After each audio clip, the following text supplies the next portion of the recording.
Sean Strickland defending his title against Dricus Du Plessis. Let's talk about it. Sean and I actually used to train together, and I'm going to break one rule. I don't think you should be talking about what goes on in the training room. None of that should be spoken outside of the gym, outside of your teammates. But, you know, he would... Two-way classes, you must smash and fight ready assassin. Gastelum passing him, double-leg him and tapping him. Who was the first to bring the smoke straight to Adesanya? This 5'9" middleweight, call me the Brown Bomber. Guys, what's up? UFC 297 happening this Saturday, January 20th. Sean Strickland defending his title against Dricus Du Plessis. Let's talk about it, but before we do, we gotta thank Jimmy Bars. Without them, none of this is possible, guys. Please support the people that support us. Without them, we wouldn't be here. Jimmy Bars, please go ahead and follow Jimmy Bars at Jimmy Bars, or go to jimmybars.com and get you some and get your Jimmy on. Hey. Sean Strickland versus Dricus Du Plessis happening Saturday, January 20th, and I'm actually very excited for that fight. You know, the hype up or the build up to the fight has been nothing but entertaining. We've seen them, you know, point guns at each other, or finger guns, and having backstage fights at some other UFC events, and the build up to the fight has been good. They've been going on back and forth, great banter going on between the two, and it's been nothing short of entertaining, you know. I think Dricus, first time I ever even heard of Dricus was like 2 years ago. We were matched up in a main event when Nasser Imavov got injured. Dricus replaced him, and that was the first time I had ever even heard of Dricus. And, you know, we saw this quirky style guy, you know, and we thought he wasn't that great. And we thought it was a weird style, so my management decided, you know, he was a good fit for the replacement. And then we signed the contract. Boom. The very next day we were a week out from the fight. The very next day, we got injured, and so we actually never got to fight. And so that was the first time I ever actually even heard of Dricus. And, you know, as you can see, he's a very strong guy, a very physical guy. I mean, I can't remember the last time someone did what he did to Rob Whittaker. You know, he TKO'd him in the first round, and that was pretty remarkable. No one in the middleweight division has ever done that, I think. I know at welterweight he's been knocked out, but nobody at middleweight, and he made it look kind of easy. You know, the grappling exchanges, he looked strong.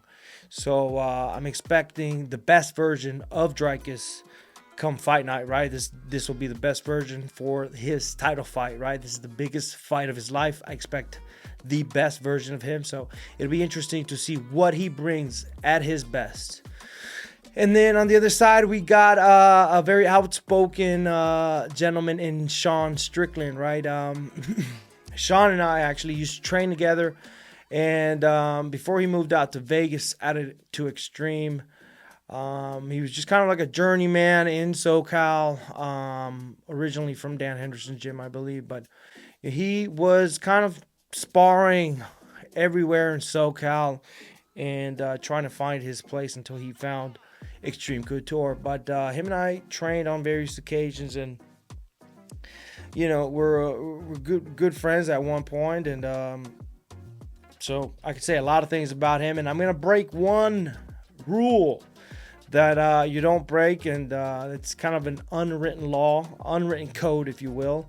And you talk about what goes on in training. I don't think you should be training. You should be talking about what goes on in training room, you know, dramas, who gets the better of who.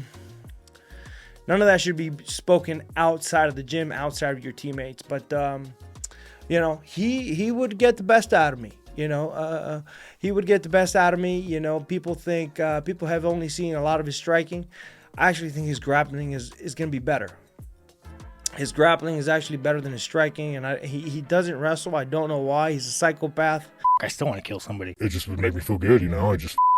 Oh, I fucking love it.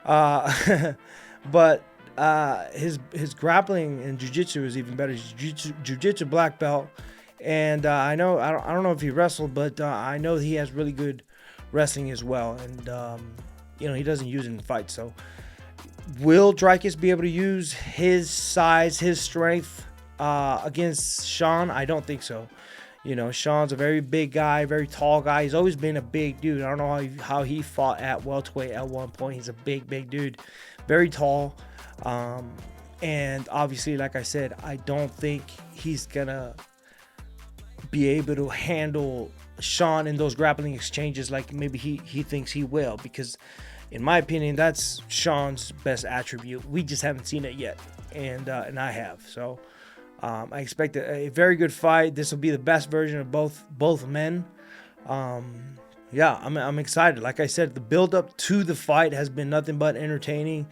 So I think my official prediction at the end of the day will be Sean winning by TKO, maybe in the 3rd or 4th round. He's not a guy that goes out and finishes fights early, right? So I think he can, however, get it done later in the fight, maybe in the 4th or 5th rounds.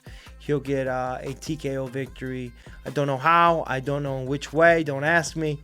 But that's my pick. So come back to the comment sections when I win. Or when he wins, sorry, and congratulate me, all right? So you can bet the house on that. And, yeah, that's my pick for UFC 297. This might be a good way to start it out, like just kind of play this clip a little bit close to the... Oh, okay. I actually sent him a message, and I was like, dude, listen, Dricus, we're going to go try to murder each other. But if you bring that up again, I will stab you. Yeah, I remember you. Press conference, weigh in. You bring that, like, He's gonna bring it up. no, he was cool about it. He was cool. But I mean, again, I'm not telling you I don't want to fight you, Dricus. I'm not saying you're not a good fighter. I'm just saying that that's a line that when crossed, it transcends fighting to, like, if I have, like, if I go to Canada and you bring that up, well, guess what? I'm gonna go to jail. They're gonna deport me. And we spent 8 weeks of training doing for no reason. No, I think that's a little extreme, a little hypocritical on Sean's part, because he says a lot of controversial stuff. He says a lot of things that people would think he crosses the line on, and I think it's a little hypocritical on his part, to where he can push and shove, but he can't take it. I think it's a little hypocritical. Please go ahead and subscribe if you haven't already. It helps the channel a ton, and we will see you in the next one. Hey.